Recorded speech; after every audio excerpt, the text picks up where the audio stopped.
રામદેવે કર્યો મનમાં વિચાર પણ મેરવા એ રાક્ષસ ના કારણે અરે રે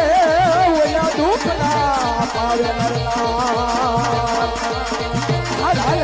મારો પીર આવતો હોય ને એટલે વાર ન હોય એ તો હાથ લઈ આવે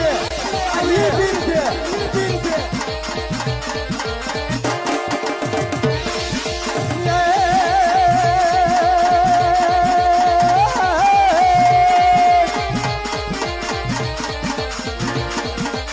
તો રામા હવે ચડો જાવ રેવતે રેવતે રેવતે અને ઓલા ધરી ને જો હાથમાં જો નથી પણ યાદ દરજી એ જેલમાં પોકાર કરે